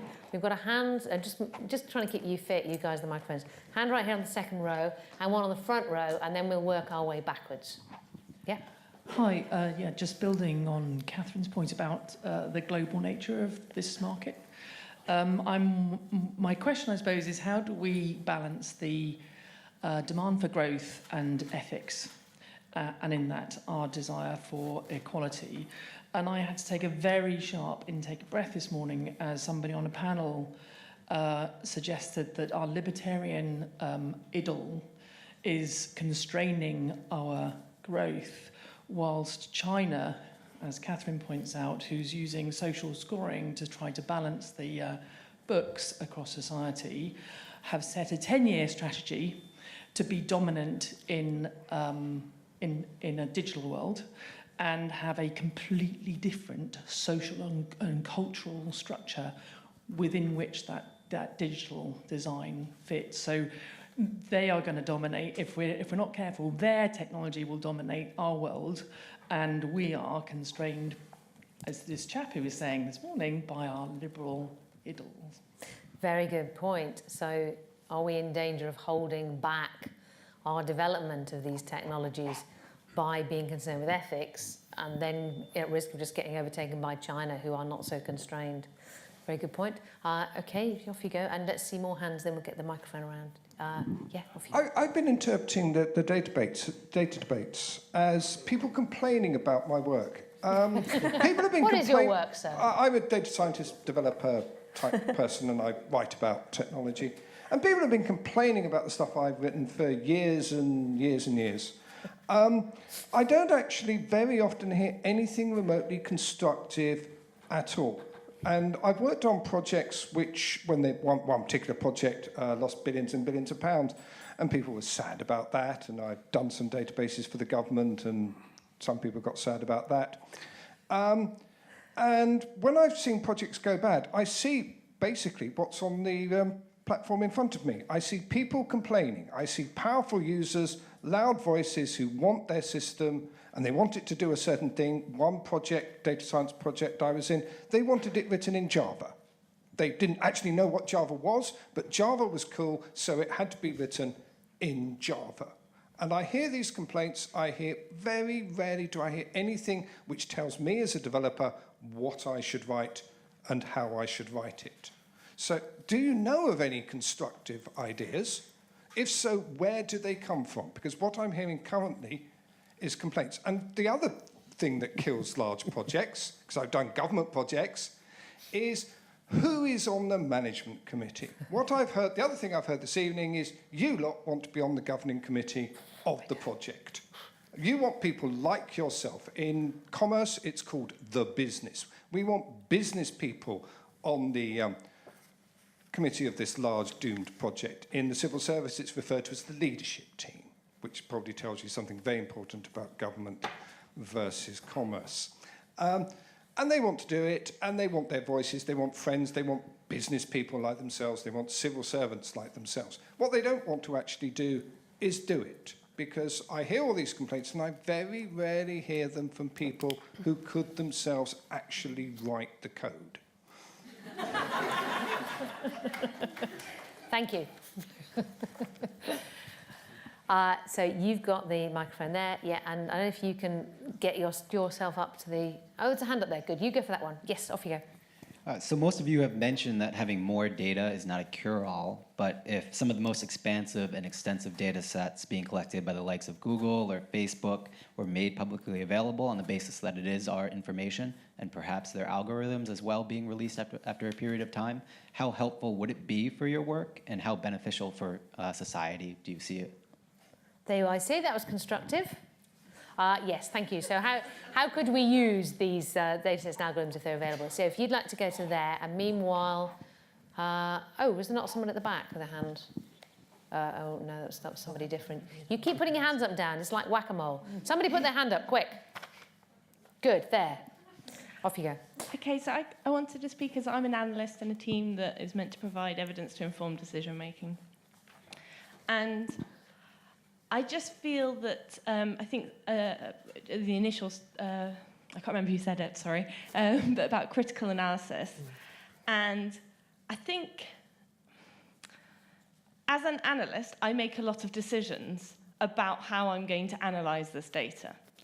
And I feel it's really important that I document how I'm going about it so that someone can challenge me on that. It's not always easy. So you can do that. You can write a nice methodological report and you can give your finding. And obviously, it's not very easy to give your short message of your finding, but all the caveats that go with it. But I think to the other data scientist comment there, I feel actually it's incumbent on us as people doing the data science or the analysis to be explicit about what we're doing and the consequences of that in relation to we're doing a piece of research or monitoring or evaluation, and we're answering a question that someone asked us to answer. I think until the analysts own it and be clear about how they're doing it, then it's just a black box. Excellent point. That's a point, not a question, actually. No, it's fine. No, we don't need... Points are fine, but try and keep them concise and to the point. That was very good and very welcome. Thank you. So somebody here has the microphone, and then we go there, and then I will come back to the panel before they forget their own names. So I guess almost leading on from a couple of the comments already said. So I guess firstly, the idea that, you know, if we go for ethics and everything, maybe we're restricting growth. So I think that's a very important point, is that actually how do we convince people that ethics and, you know, equality is actually beneficial for society? And then also on that, on the point this lady just said there, is, you know, if we have all of these tools for detecting bias, all of this data to make sure that we can have a more equal world, even with all of those tools and everything available for us to actually, take it upon ourselves to make sure that we're not developing black box type algorithms, etc. I'm not 100% convinced that everyone would actually do that. I still feel like there's a lot of people and a lot of companies that if they don't have the proper incentive, i.e. money, or even just the company in general, they're looking at making profit and making their shareholders happy, and that does not always equal what is most beneficial for society. So I guess my question is more around, well, okay, given we have all these tools and everything, what are the incentives, or how can we create those incentives? Okay, very good, an overarching question. So we'll go to that person there, and then we'll come back to the panel, but I will try and come back again and get everyone else in. Yeah? So actually it's interesting, because I was going to make a comment or mostly a provocative statement along the lines of what the gentleman in front of me has said, and the lady just beforehand, which is the fact that justice and diversity are not profitable. And I think, in a way, that's the big issue. Because if Facebook, Google, and all these big guys, they own most of the data, there's also this statistic that I might get wrong, so forgive me about this, but that the fact that I think most of the wealth is basically owned by 1% of the global population or something. These people have the data, these people have the skills, and they have absolutely no reason to give up on it because we wave the the injustice flag and we tell them, oh, we want more justice. They are the ones having the power. So yeah, I think there's something that we need to do, incentivize those people who have the data, who have the knowledge, to actually do something in the right direction or in a more ethical direction. Thank you very much. Okay, so panel, wonderfully converging discussion here, including discussion between members of the audience, which I count as a sign of success personally. So we have this thorny question of are we in danger of holding growth back by ethics, and some discussion provoked by that over here. The plea for some constructive suggestions instead of just moaning. This question, if we got all this data and the algorithms from the big companies, how could we use it to help? Is ethics restricting growth? Do we need to convince people that ethics and equality are beneficial? If we do convince them, how do we incentivize people to actually be ethical? Is the problem justice and diversity aren't profitable and it's a question of power? I think that would... Oh, and is it incumbent on data analysts to be explicit about the decisions so that we can go back and hold them to account? So lots of clashing ideas here. Okay, Heaton, don't feel you have to answer all of them, obviously. No, it's fine. But I've kind of got one answer to the whole lot in a way. So, and then we can go to the pub. Fantastic. So I suppose what I hope is that we can use data ethics as a competitive advantage, right? So in a way, GDPR is a really good example of that. America and other places were going, oh, this privacy stuff's really annoying. Post-Cambridge Analytica, suddenly they went, well, actually, we might ought to model some of ourselves around that. So I think there's quite a lot of ethics work going on in the UK. There's a new Ada Lovelace Institute being set up, which we've been part of. The government itself is setting up a Centre for Data Ethics. There are new ethics codes. And this is my constructive advice, that there are some useful things. Because our community of statisticians are saying, what do I do on Monday? And that's what we're trying to help these organisations sort of build up to. So I think there are some incentives for ethics. Google staff recently said we don't want to work on arms projects. We're in an interesting space where there's such a tight, skilled workforce that the workforce have power. And so actually, if we can help our data scientists think that this is something that they should care about, they may be the route to some change. I'm not being naive here, but I'm always looking for where are the levers. Markets are less of a good lever. Facebook post-Cambridge Analytica, their share price went straight back up. So, we as consumers are quite happy to keep plugging away on Facebook, it seems. So, but ultimately also, when the ethics incentives fail, governments are still there and they're not powerless. Okay. Just picking on you randomly. I very much agree with everything that you said. I think I'm going to start with the data richness thing, and like if we actually need various kinds of sensitive data in order to make better decisions. And like I'm a lawyer, so I'm cautious about that, data protection lawyer, in fact.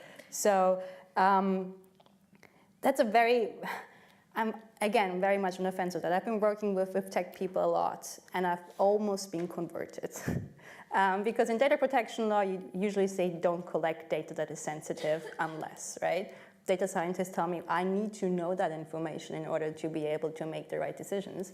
So, like, even if that's true, right, I think there's still a problem there that what you're actually asking of people is give me all the detailed, intimate information that you have, like everything that makes you vulnerable, and I'm going to protect you, right? So tell me everything about your sexual preferences, tell me about your race, your religious beliefs, your political opinions, so I can make sure you're not discriminated against. Like that's, wow. Just to put it a bit more in a context, like Facebook did this recently in a very funny way, but I think it's a very good example. I don't know if people remember that, but Facebook was trying to combat revenge porn on the internet. And what they suggested was, send me all your nude pictures. Once somebody posts something about you, we can take it down immediately. That was their suggestion, right? And that's ridiculous, but it's like, it's in the same realm. It's like, give me something that could potentially be hurtful, I'm gonna protect you. And even though I think it's very important to keep that in mind, because probably we need some kind of crucial information, sensitive information to protect people, we need to think about a step further, who holds that data, you know, who protects that data, who gets access to that data, how is it being used, and then we can have this discussion around that, because like just collecting sensitive information about everybody, that's a very dangerous territory. And historically speaking, as you mentioned, that's very much a problem. The other thing is, I think I take those two together. I'm very sympathetic. Because I used to be a lawyer that just worked with lawyers, and now I start working with tech people. And I get the frustration there that especially lawyers complain all the time and tell you, you can't do that, you can't do that, do it better, but don't come up with any sensible solutions. And this was actually something that I tried to get across in my initial thing. This is why you actually need to work with different disciplines together, right? So you can actually give people guidance, because I think the last thing that we need is yet another set of principles that don't give you any guidance, right? Be fair, be good, be ethical, be just. Well, okay, how do you do that, right? There is no consensus on those things, so we actually would need to break it down for specific applications, for specific sectors, and give guidance, say this is what you can do and this is what you can't do. But there you actually need, you know, people from different disciplines working on this together and finding consensus on those things. And the last thing, I think, and that's also very important, ethics as a hindrance, or law as a hindrance, actually, and it's, you know, going to destroy the economy. I think that's a very dangerous discussion as well, because if we do that, we're just going to have a race to the bottom, basically. We're going to compete over, you know, stuff we shouldn't be competing about. And I think the more countries or nation states come together and say, this is certain uses we're not going to do, we're not going to use data or algorithms for that, that's actually a step forward to making sure that we don't abuse those technologies. But saying that ethics is a hindrance, I think that's very much problematic. I very much agree with you that it's actually a competitive advantage, because I'd rather go to a company that is ethical rather than somebody, you know, who does devious stuff with it. And there's the law. Again, there is the law that can, if you don't want to rely on the ethical conscience of a company, then you have the law, and this is why we have regulation, and sometimes where we need regulation. We have, for example, anti-discrimination law. We don't just trust people to be not racist. We have laws that force them to do so. And sometimes we need to have a discussion about that too. Do we need laws that force you to do the right thing if you don't do it on your own? Can I? Yeah. I mean, I agree with everything you said, and also the point, the Facebook example that you gave is such a perfect example of what happens when you have too few kinds of people in a room thinking about something, because you damn well know that that was a decision made by white men in a room. I mean, you absolutely know that. And so to your point about complaints, I mean, I have to say, I think yours is the only complaint I've heard this evening. I think everyone else has been talking about big issues and how to approach them. But I like the fact that you keep coming back to these debates, even though you think that we're all whinging. But in terms of, I didn't think that this was a job interview and that we were all trying to get on the boards of these things. But I think this would actually look like the beginnings of a good board, for exactly the reason that Sandra just talked about. You different perspectives, different disciplines. Yes, you need coders. I actually, the other day, started to try and learn coding just so that, because I keep having these conversations about, you know, you don't know how to do it. Okay, but I'm eventually going to know how to do it. I'll still be shit at it, but I'll know how to do it. But the point about bringing about how we get the good solutions to this is precisely to bring in these different perspectives. And yes, we have to come up with intensely practical solutions. And again, that's what I think these discussions are the beginning of. In terms of the question about big data sets, big data sets can be, they might be immensely useful. You know, in health are some of the most obvious applications where big data sets might actually speed, you know, find ways to tackle diseases more efficiently, but also, you know, people looking for efficiencies in the healthcare system could be wonderful that way. But used wrongly, it could also end up making whole groups of people completely uninsurable. So it goes back to that point about, you know, it's not the data, it's how the data, in that case, it's how the data is used, as well as how secure the data is and all the personal details that we know can be reverse engineered sometimes when people say they're not.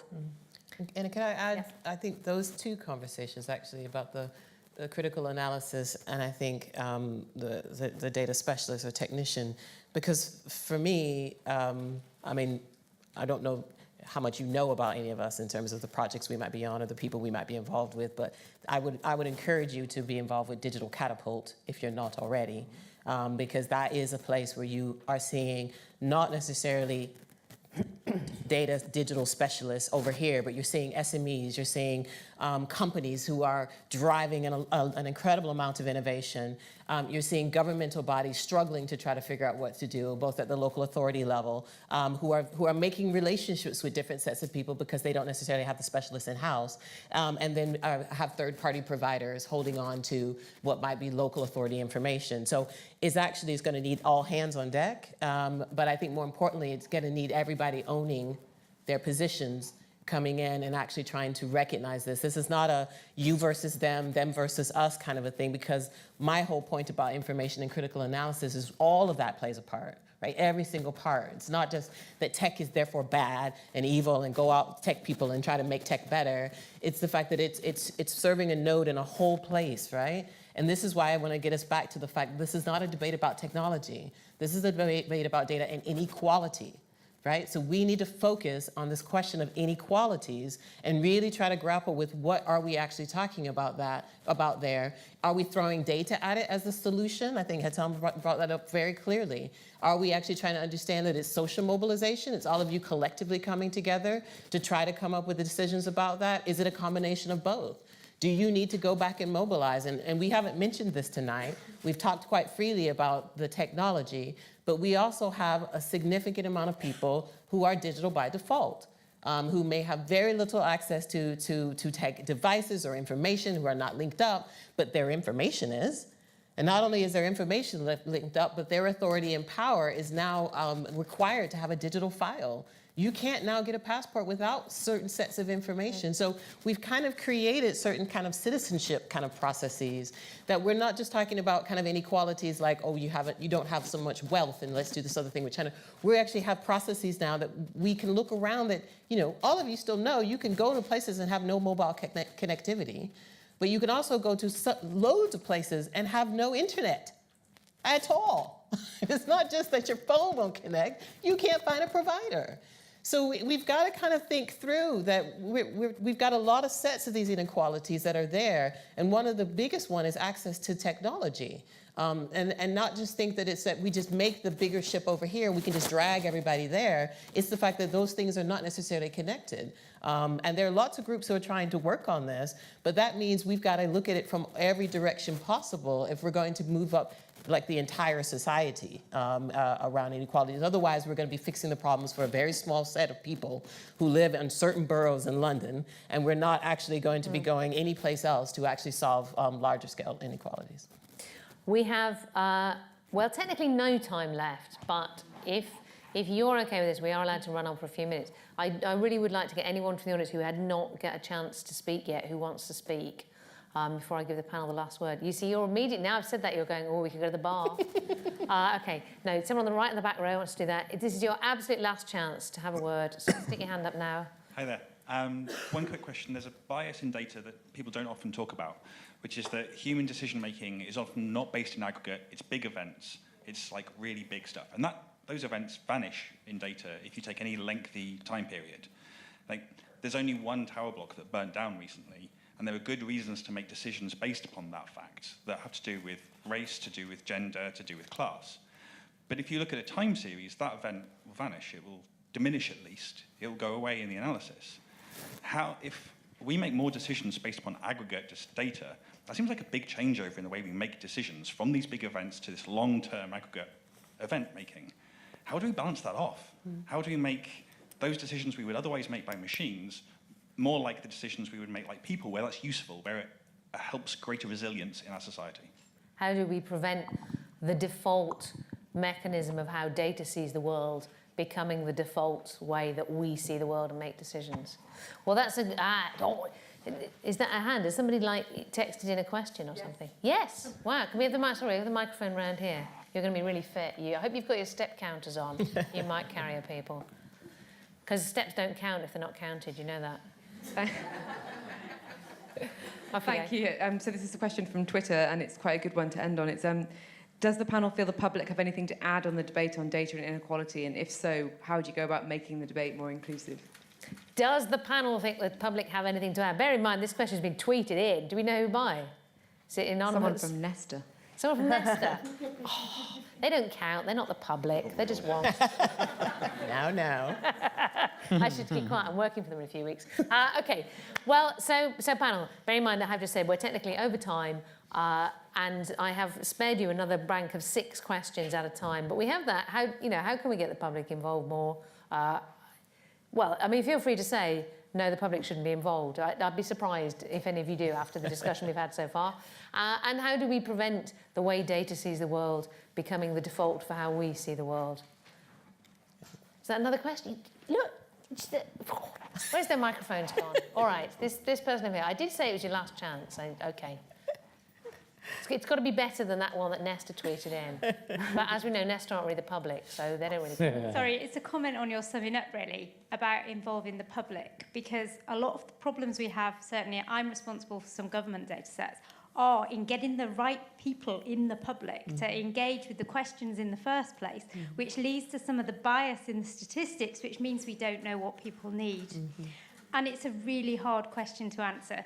So a lot of the problems with data stem from the fact that it's really hard to get people to take part in the surveys to collect the data, which means we just don't know for big sections about the population. And I work in food. Our response rate is usually 50% just, which means half of the people out there, we don't know about their choices around food. There you go. Okay, well, it's excellent then. So that's kind of tied in the question to end on. So, panel, be concise, be pithy, be whatever you want to be, but this is your kind of last word. So shall I take you in the same order that you started off in, and just give us your final pithy thoughts to send us into the bar? Yeah, I think the engaging the public question is very, very important, and also something is very close to my heart, because I go to a lot of those events and panels, and very often you don't see a representative of the general public, in a sense. It's hardly ever that civil society is there. It's even less that, actually, I don't know, somebody from a union or consumer protection is there. And those would be the people who actually know what's happening on the ground, right? We talk about inequality in employment, for example. Maybe you should talk about the people in the union, right? We talk about the fact that, algorithms are being used for certain products that we're not happy with. Maybe talk to the people who buy that actual stuff. So consumer protection groups would be an actually good start to have a discussion. If you have actual problems, and I get that, but I work with social scientists as well, and they all have problems with getting good data via surveys or interviews and focus groups. I get that. But you could start with at least representatives groups. And I think it's very, very crucial.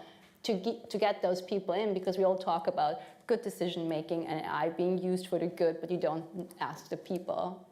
So it's just, you know, an elitist community that decides what's good for society, but actually we should ask the public about that. Thank you very much. Catherine.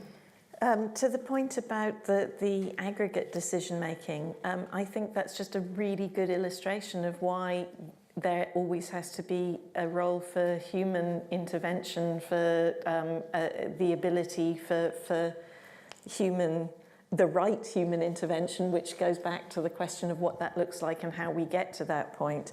And that actually also links through to this question about public involvement with this. You know, through advocacy, through politics, I talked about education. These are things that we should be learning about and discussing and understanding. You know, you can't have, for example, something as small as the dreaded cookie consent. Part of the reason that was such a nonsense is because nobody ever looked at it or knew what it meant if they did look at it. You know, we talk about, somebody talked about knowledge-based decision-making is the basis of democracy. It's the basis of everything, but you can't have it without giving people the tools for that. So there are some organisations, as, for example, indeed, I believe Nesta is somewhat involved in this, and Everyone. And, you know, there are lots of people who are trying to find ways to get the general public, which, by the way, is a phrase I hate, because there is no such thing as the general public, and we are all the public as well as being involved in, you know, in that distancing of, oh, the public over there. That's something you always hear people in government doing, the public, you know, that's us. And that's why I meant we all have to engage with it. We all have to find whatever ways we can to understand it and to spread that understanding and to get people to understand that unless you engage with this stuff, it is going to roll right over us. Thank you. So I think I can talk to all three.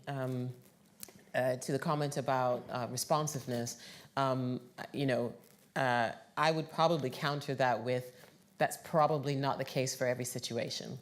There are plenty of reactionary types of policy making that tends to come really quickly for certain sets of people and certain sets of incidences, and other certain sets of people where it drags out and you have 57 inquiries, you have to have a talk, and you have to have a thing, and you have to consult before finally people might actually go, we're horrible. Right, and we should change, right? And I mean, I appreciate your point about data and aggregation, but I would take us right back to the inequality thing and actually kind of go press at that to recognize when does the letters and the evidence making that community had done for a very long time not get taken up as data and evidence, right?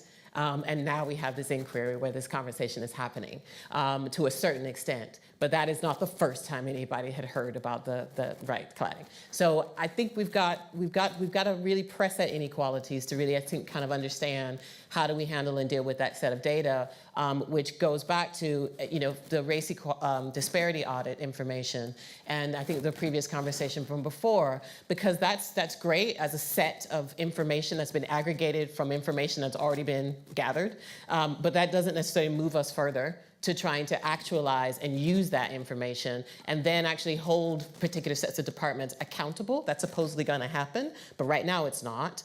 And that would be great to turn back to people to actually then try to put, and various groups are doing this. Some groups are doing around data transparency and openness. Some are mobilizing around a kind of citizen assembly kind of approach to try to you know, deal with issues around privacy. But you can see what we've been talking about today, that all the different levels that this might be involved in, criminal justice, education, healthcare. It's not going to be just enough that I give you access to my information that's on my phone, that's on my Facebook. We have a whole set of things that are happening without anybody's kind of knowledge or consent, whether or not we're talking about facial recognition in parks to try to keep certain sets of people out of them, all the way through to other sets of things that are done for the public good. That don't necessarily need to necessarily get your permission to be a part of that because it's imagined for the public good. And that is also perpetuating a whole raft of issues around the power that different sets of people can actualize around a moment. And that gets right back to this question about inequalities, because that means certain sets of people's voices are okay to come in certain sets of arenas, and others just disappear, right? They're kind of in the noise. And this gets to the question about reaching people. It may not be an accident that certain sets of people do not want to engage with certain sets of people in authority and power. And we have to reckon with that, to what does that mean when people are not disengaged, they are choosing to not engage with you. Right? And this hard to reach population rhetoric, it needs to get kind of thrown on top of its head and really actually go, are we doing anything that makes anybody trust us, trust what we've ever offered of anything, of any kind, for anybody? It could be the university going into spaces, much less an activist group. Because what's being sold, empowerment, rainbows, unicorns, touch my thing, my data, my stuff, everything will happen, and then you don't give it. It doesn't happen. People's lives continue. That has an effect, right? And I think that's where there's some work to think about the fraying of these sets of relationships over time, and not just about I really wish. I mean, I appreciate the point, but I really wish I could get the people. If I just had the people, I'd get the information. Because lots of people talk about that, and I'm like, maybe you need to reckon with the fact that you will never get them if you currently have the sort of structures you've got in place, right? They're at home with the curtains drawn, eating pies. They don't want you to see. That's what it is. Follow that, Rob. Funny what pies now. Anyway, look, in 1971, Bernard Cord published how the West Indian child is made educationally subnormal in the English education system. In the early 80s, we saw the sus laws lead to riots in Brixton and Tottenham. We knew about patterns of labour market exclusion. We knew about poorer health outcomes. We knew about the racist treatment of people at borders. And we knew about the grandkids of that generation who Bernard Cord identified as being taken out of education. 2/3 of them are on a gangs matrix held by the Metropolitan Police. It's not a major surprise people don't want to fill in a form. It's not a major surprise that in that context, for many people, the particular tragedy of that Windrush moment was people were asked for papers after that set of experiences that had built up over a set of generations. I suppose I would just make the plea that we don't forget that we're talking about people and we're talking about data. We're particularly talking about ethnic data. We're talking about people's experience. I'm currently in the throes of setting up this new organisation, BlackOut, which works with black gay men. We don't feature in any of the census data. There's no cross-referencing, so we can't find out that way. But I'm convinced that as a community, we didn't own anything. There's not a physical building, there's not an infrastructure, there's not a business infrastructure, etc. We didn't own anything. But what we might own is our data now. So there might be a way in which we can use the collection of that data shared with each other to start to build a community asset that might actually have some impact back on our community. And that's why I think this discussion isn't lost. This isn't just about complaining about what's gone before, but it's about thinking about a new access to power and a way of shifting power that we might be able to achieve through that ownership and control of data. Thank you, Rob. Heaton.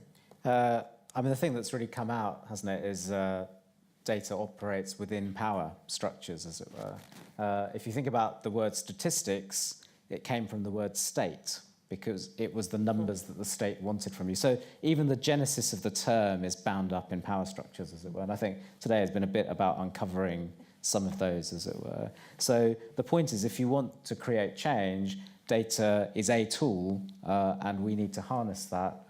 But it's not the only thing. Data is necessary for creation of change, but certainly not sufficient. And I think the points made about the importance of civil society and movements is really, really critical. One interesting theme that, Rob just touched on right at the end there was owning our data. Mm-hmm. And this is quite a seductive movement at the moment. Sort of the way forward is if we all owned our data, we'd have rights and power over it, as it were. And I'm quite worried about that way of framing it because it's very individualistic. Those who are poorest, if they own their data, can then trade it away. Whereas I, who am more well off, can say, actually, I don't want to trade my data. I'll pay for an email service where I pay 20 quid a year or something, and I don't have to give Gmail my data, as it were. So I'd much prefer to see a discourse based on data rights than data ownership. Thank you all for coming. There is, as we heard, another event on the 14th of September in this series. Please come back and be annoyed again. We valued your contribution. We won't ask you to code anything in Java, we promise. Thank you to all the crew that are putting this on, to the British Library, to the Turing Centre, and especially thank you to this fantastic panel. Thank you.